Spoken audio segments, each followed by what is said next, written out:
Milí posluchači, já vás vítám u dalšího dílu podcastu The World of UX. Já se jmenuji Radek Váňa a mým hostem je architektka Radka Valová z architektonického studia UX. Ahoj Radko. Ahoj Radku.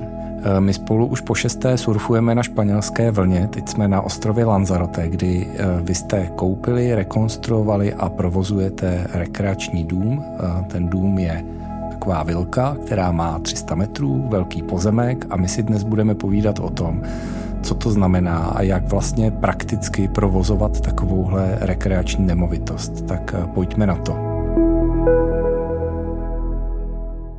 My vlastně po tom, co jsme dokončili s oroseným čelem samotnou rekonstrukci, tak jsme věděli, že nás čeká prostě ještě 4. krok a to znamená připravit to na pronájem a vlastně sestavit tým lidí, který se tam o to budou starat.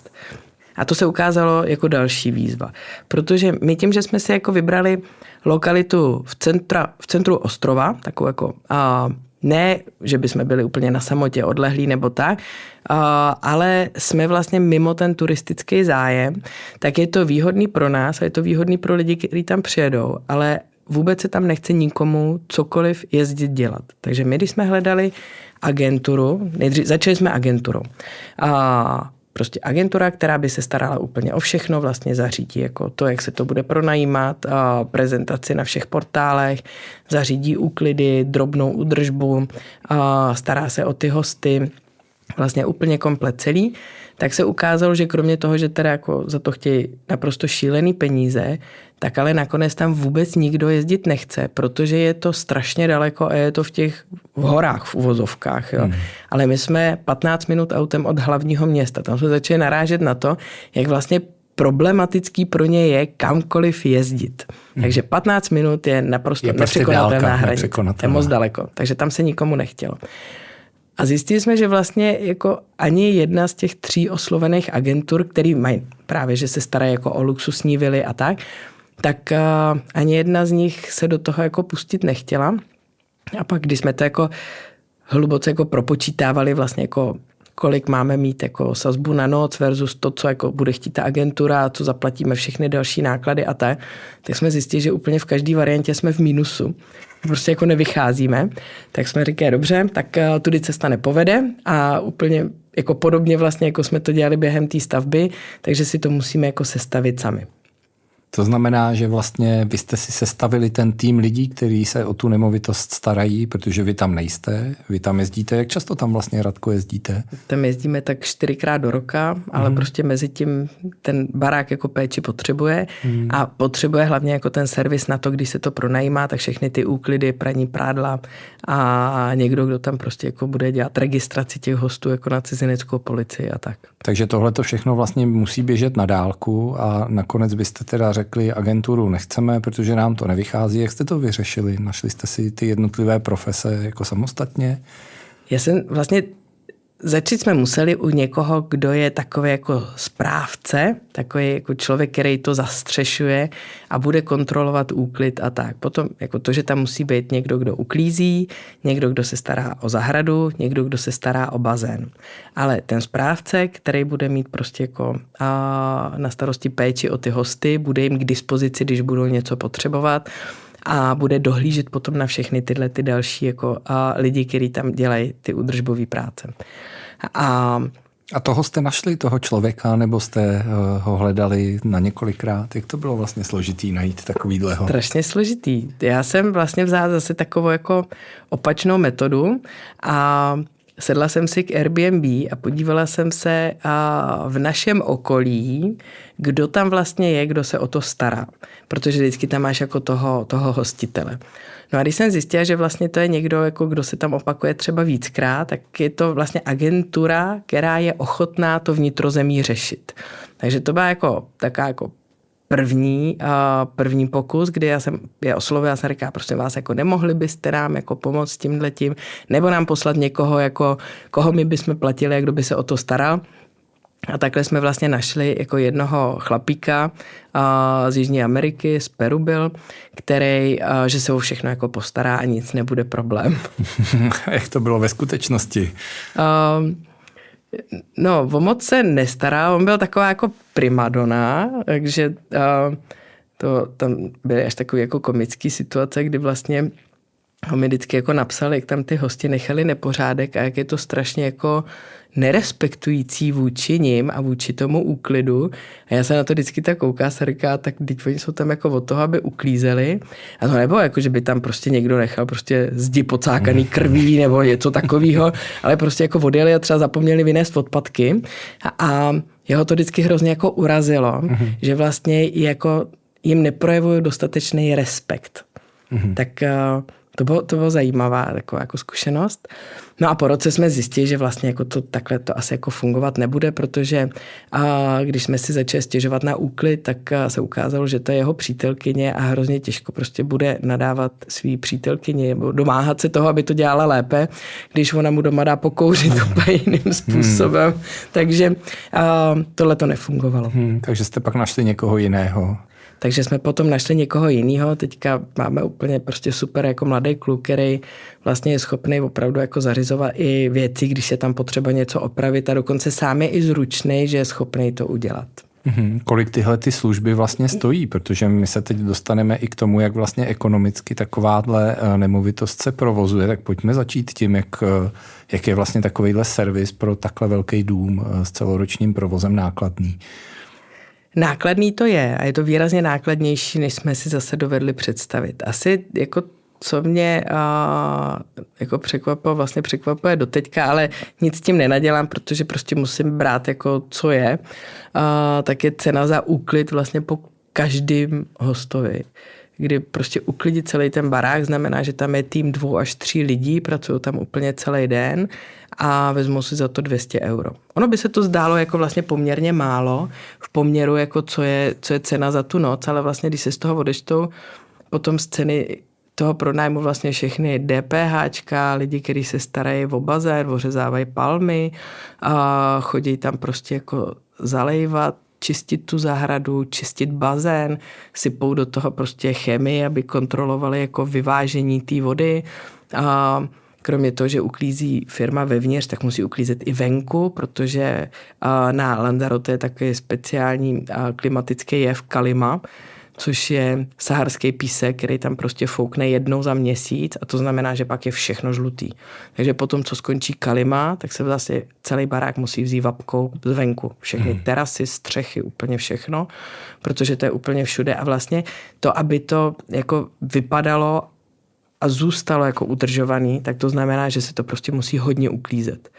Takže to je něco, co mě jako překvapuje to doteďka. Si na začátku asi tohle vůbec netušila, protože předpokládám, že si nevěděla, co je kalima na Lanzarote, ne? No, my se vědí, že to je taková jako mlha, ta pak opadne, ale ne, že zůstane potom jako úplně všude žluto a že to opravdu jako teče. Takže já mám teďka jako zábavu, že my když přijedu, už se jako na to těším, protože jedeme příští týden, tak já vytáhnu vapku a prostě vapkou si vojedu střechu a jako terasy a úplně všechno, je to vlastně jako hrozně zábavný, jo. Takže, ale je to něco, co se prostě musí dělat a zabírá to čas a díky tomu jako ty lidi tam tráví opravdu jako dlouho. No. Jak jste vlastně tu nemovitost začali jako pronajímat? Pojďme si popovídat o tom, jak to funguje. Funguje to přes platformy, jako je Airbnb, Booking, nebo si to řešíte sami nějak? Máte na to speciální vlastně web?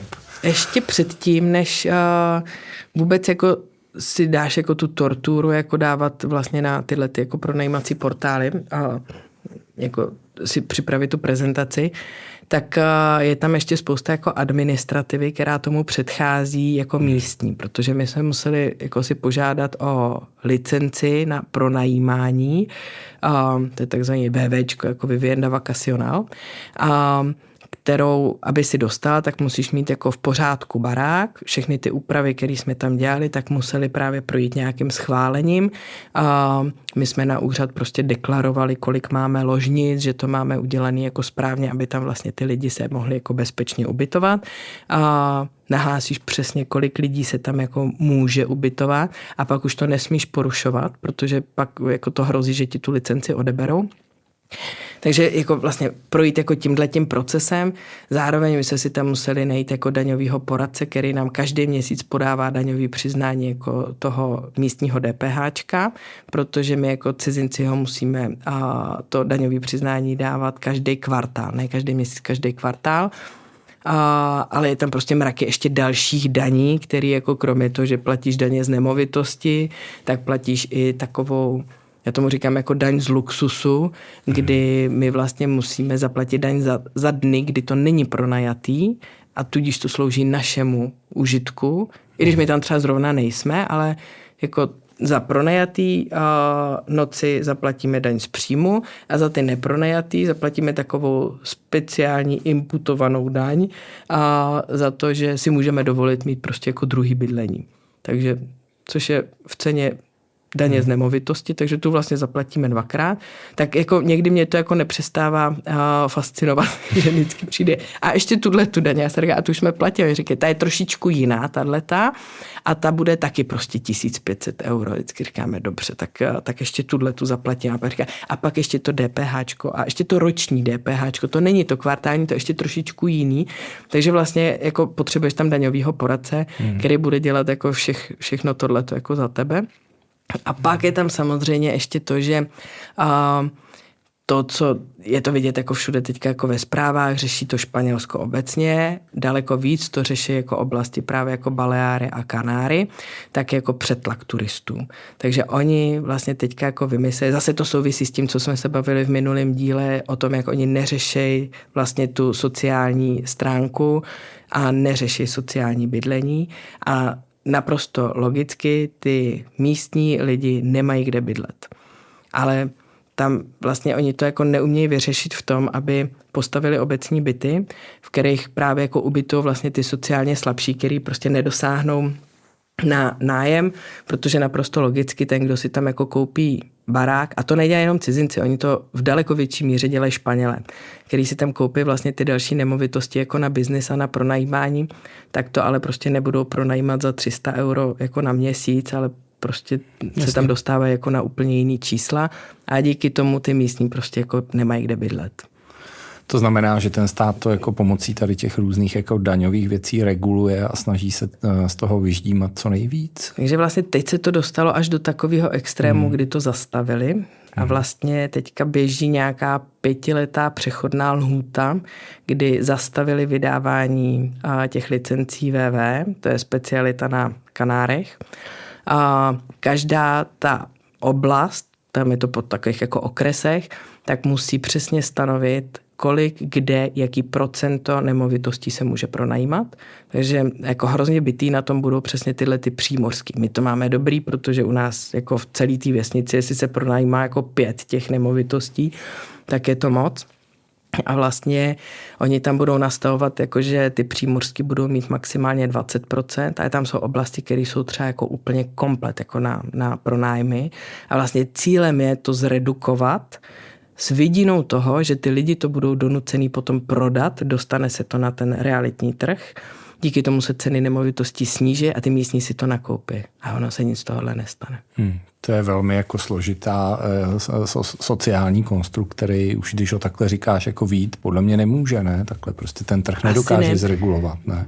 Vypadá to jako, že ne. Oni prostě, já si myslím, že teďka jako uvidí sami, jim tam začne strašně chybět jako ten příjem z toho, protože vlastně to, jak říkám, jako kolik my tam platíme jako daní, už jenom to, jak jsme si to koupili, ta daň jako z nabití nemovitosti. Jste platili daň za to stavění, že jo, z toho rozpočtu stavebního. To jsme nepřiznali, takže to my jsme neplatili, to jsme obešli, ale potom vlastně všechny tyhle ty, jako ty DPHčka, příjmy a prostě všechno možný, tak je to poměrně hodně a vlastně když vidíš, jak obrovské množství to dělá a teďka, že tohle to všechno by si jako uřízli, tak oni potom nebudou mít z čeho ty místní živit, protože tohle to, jako samozřejmě, že to celý stojí jako na tom turistickém ruchu a na tom, že tam vlastně jede ten druhotný biznis kolem toho, to nejsou jenom hotely a lidi, kteří jsou zaměstnaní v hoteli, ale právě ty, kteří tam jako vlastní ty nemovitosti, tak dávají mraky práce vydělat těm místním, jako těm lidem, kteří tam žijou.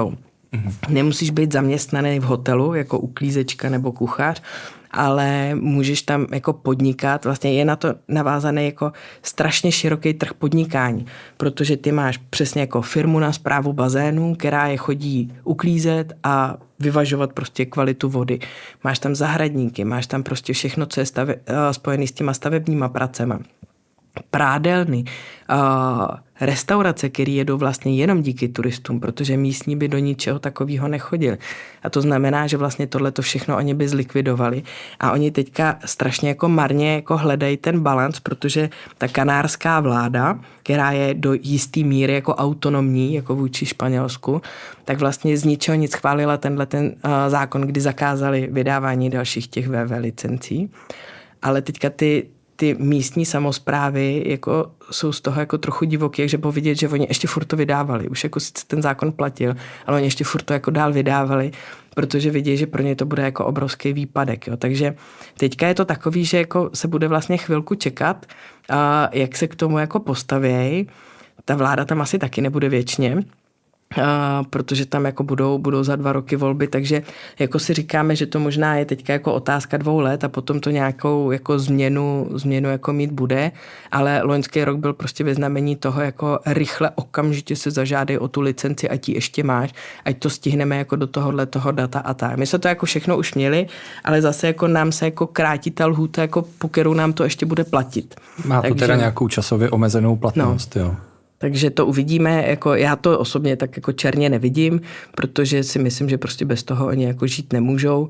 A to, že to nějaké jako změny dozná, asi jako správně je, protože dobře, asi tak jako alibisticky já si říkám, že jako baráky by přece nikomu nemuseli vadit, ale je to proto, že my ho máme a nemáme byt a že jako není asi úplně příjemný, když máš potom jako bytovku a z toho 80% prostě jako ti tam chodí turisti a jako hrozně těžko se tam potom cokoliv jako řeší v tom baráku a takže tam to jako asi i chápu, ale je to spíš jako problém na straně vlastně jako vůbec jako ty politické moci, kdy oni nejsou schopní prostě se o ty lidi jako postarat sami a proto vymyslejí zákaz. Tak obecně overturismus je téma, který běží napříč celým světem. Všechny velké metropole tím trpí, snaží se nějakým způsobem regulovat platformy, jako je Airbnb. SVČka si to dávají do stanov, že třeba nesmíš pronajímat byt na tyhle ty účely, čili tomu já v celku jako rozumím. Pojďme našim posluchačům přiblížit, jak vlastně funguje ekonomika takovéhleho domu na ostrově. Vy ho pronajímáte si sami, máte teda nějaký tým lidí, kteří se o to starají. Kolik nocí třeba z měsíce to máte pronajatý? Nebo z roku možná, pojďme říct nějaký čísla.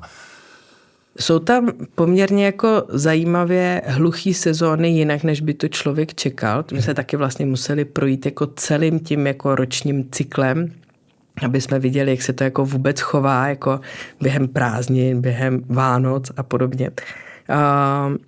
Doteďka nechápu, že vlastně nejslabší sezóna je duben až červen, protože je to způsobený tím, že vlastně jak začne být jako hezky v Evropě, tak přestanou jezdit tam, protože jezdí takhle jako po těch městech, jako po Evropě, zajdeš si do Paříže a tamhle prostě jako někam na víkend jako na chalupu a nemusíš nutně jako utíkat do tepla, takže tam je vlastně nejsilnější sezóna je od listopadu do února. To je prostě, jak začne být v Evropě hnusně, tak všichni jako utečou tam, protože tam je celoročně vlastně jaro. Tam je jako hezký počasí kolem 20 stupňů. Tam ani v létě to jako nejde do žádného extrému, jako že by člověk čekal, že když je to jako v Africe, tak 45 tak 40 stupňů, tam není. Tam je vlastně, jak je to ovlivněný golfským proudem, tak tam jsou taky jako pasátový větry a je tam pořád, tam se pohybuje vlastně ta teplota, řekněme od 17 do, když moc, tak jako lehce přes 30. Takže jako je tam celý rok příjemně. A vlastně tyhle ty jako zimní měsíce potom jako vyrovnávají vlastně tyhle ty 3 hluchý jako na jaře, ale obecně dá se říct prostě polovina toho roku obsazená je. Stačí to na to, aby to ekonomicky fungovalo? Stačí to na to, aby ta investice, kterou jsme udělali, tak aby se nám jako zhodnocovala, ale asi, aby to fungovalo jako na biznis, tak si člověk musí pořídit něco menšího, protože ty tam potom vlastně jakoby vyrovnáváš to, kolik za to jako platíš a samozřejmě jako máš menší zahradu, nemáš bazén, nebo máš komunitní bazén a to všechno ti tam jako hrozně ovlivňuje jako naskakuje ti to v těch. Jak velký náklady budeš nebo nebudeš mít. Takže samozřejmě jako umíš to udělat tak, aby si měl relativně malý náklady a slušný zisk. A pak se tomu dá říkat jako nějaký biznis. U nás my jsme jako na hraně toho, že vlastně my tu cenu jako nemůžeme zvednout jako už o tolik vejš. Protože už by si to pak ty lidi nepronajali? No, my už se tam dostáváme, jako teď už je to jako je to drahý. Jo. Kolik třeba stojí noc u vás? My jsme na 550 euro. Za noc? Ale vlastně jako vejš se jde jako těžko a zároveň, ale až tohle to budete poslouchat za pár let, tak možná budeme mít vyšší ceny. Jo? To není dogma, že zůstáváme na 550. Ale vlastně teďka jako stačí to na to, aby se z toho prostě jako zaplatila hypotéka, všechny tyhle ty jako služby kolem a aby jsme si mohli dopřát jako luxus toho, že prostě když se někde něco rozbije, tak máme na to, aby jsme to opravili. Takže my to nemáme na biznis, my to máme na to, že tu nemovitost vlastně furt zhodnocujeme a jednou budeme mít prostě skvělej udržovaný barák, který vlastně za celou tu dobu jako netrpěl tím, že by se tam jako neuklízelo, nevětralo a podobně. Všechno tohleto tomu hrozně pomáhá. Takže to, co se tam potenciálně zničí, je strašně jako malý proti tomu, že se to vlastně celou dobu furt jako udržuje, maluje se to, uklízí se to a díky tomu ten barák nechřadne. A zároveň je to teda investice, která v čase roste, protože když se to takovýmhle způsobem bude jako regulovat, tak těch domů bude méně a ty ceny budou vyšší, ne? Vy jste tam kolik? 2 roky? A za tu dobu vystoupily ceny nemovitostí na Lanzarote? Máš nějaký čísla? Víš, zatím teda jako ten trend, řekněme jako já nevím konkrétní statistiky, tam vždycky je vidět, jako teďka se to jako zvedlo a v této oblasti se prodává za tolik tisíc eur jako na metr čtvereční. Ono, jako my jsme možná jakoby taková jako odchylka jako potom z té statistiky tím, že my jsme jako strašně velký, takže ten průměr by tam třeba jako vycházel jako jinak v reálu, ale když jako sleduju vlastně ten realitní server Idealistu jako doteďka, protože mě to baví, tak já mám furt jako založený vlastně jako věci, který si myslím jako, že stojí za hřích. My sice na ně už jako nemáme, ale kdyby někdo chtěl, tak jsou tam jako krásné věci. Tak je na tom vidět, že to prostě strašně jde nahoru. A za tu dobu, jako za řekněme ty 4 roky, co jsem vlastně se na to poprvé začala dívat, tak jsme skoro na dvojnásobku těch cen jako pořizovacích. Jo. Takže jako zhodnocuje se to hodně a žádný z těch kroků, který teďka jako začali dělat od toho loňského roku, tak se nestalo, že by tam vlastně jako těch lidí bylo, jako, nebo ne lidí, ale aby těch jako nemovitostí na ten trh se dostalo víc. Jo. Protože to se stalo s tím Brexitem. To bylo vidět, to jich tam opravdu jako vyplavalo hodně a každý týden bylo jako něco novýho. To bylo strašně rychlý. Teď se to neděje a ty ceny furt konstantně rostou nahoru. A i když se stalo teďka, že vlastně oproti loňsku o 10% těch pronájmů ubylo, tak ale ty se nedostali na ten trh. To je právě přesně to, o čem jsme se bavili.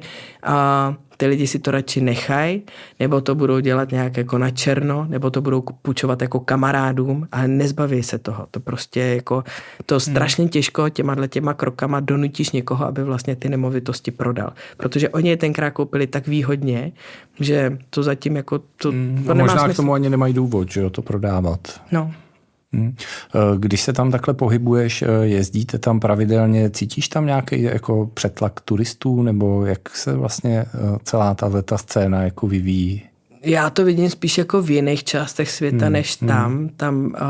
Ono to má jako poměrně malou kapacitu to letiště, takže tam jich prostě jako o tolik víc nemůže přiletět, ono není prostě jak. Jako jsou tam dny, kdy to jako vidíš na tom letišti, že to jako narvaný je. Trošku taky jako nárazama, prostě zrovna jako přiletí těch letadel jako víc. Mimochodem lítá tam přímý let z Prahy? Lítá, sice jenom jednou týdně, takže já když tam chci jet na kratší dobu, tak to jako kombinuju s Fuerteventurou, protože jako trajekt trvá jenom 20 minut, takže já někdy jako lítám, jakože kombinuju oba dva ty ostrovy a přijíždím trajektem.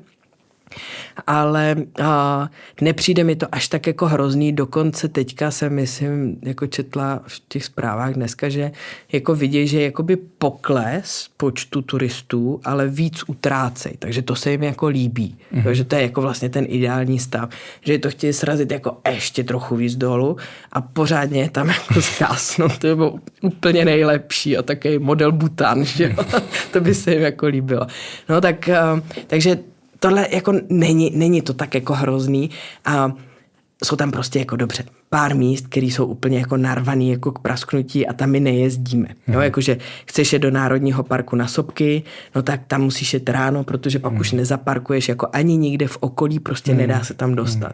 Ale když prostě nepůjdeš na ty Sopky tam, ale půjdeš na ně o kousek vedle, tak oni jsou úplně stejný a tam budeš sám. Takže jako ona je furt jako tak vlastně prázdný, to Lanzarote, že tohle to se tam dá jako rozptýlit. No a já jako čím dál tím víc jako kvitu, že jsme vlastně jako v tom středu víc jakoby směrem na ten sever a že tam spíš jako poznáváme takový ty jako tady zátoku, tamhle zátoku a vlastně se je to čím dál tím víc líbí, jako jak jsme mimo to, takže já tyhle to jako ani nepotkávám. Tam je dokonce jedno město, v kterém já jsem nikdy nebyla, protože to je mi vlastně tak odporný, jak to má být jako turistický, že tam asi ani nikdy nepojedu. Jakým způsobem se třeba o ty hosty staráte? Jako řešíte si to vy sami, nebo na to máte tady toho správce? Když si třeba já teď kliknu na webu a objednám si za 2 měsíce k vám týdenní pobyt, jako co se vlastně bude dít? My máme vlastní web s vlastním jako rezervačním kalendářem, ale zároveň k tomu máme právě jako profil na Booking, na Airbnb a ještě nějaký jako další a v zásadě jediný, co z toho funguje, tak je Booking, protože to je tak velká platforma a vlastně to má takový jako renomé, že lidi si přesto jako pronajímají velmi snadno a evidentně rádi, takže přes Booking to je nejčastější. A teďka se čím dál tím víc jako děje, že to je vlastně ten kontakt jako přímej. Což je pro vás lepší, což je pro nás jako lepší.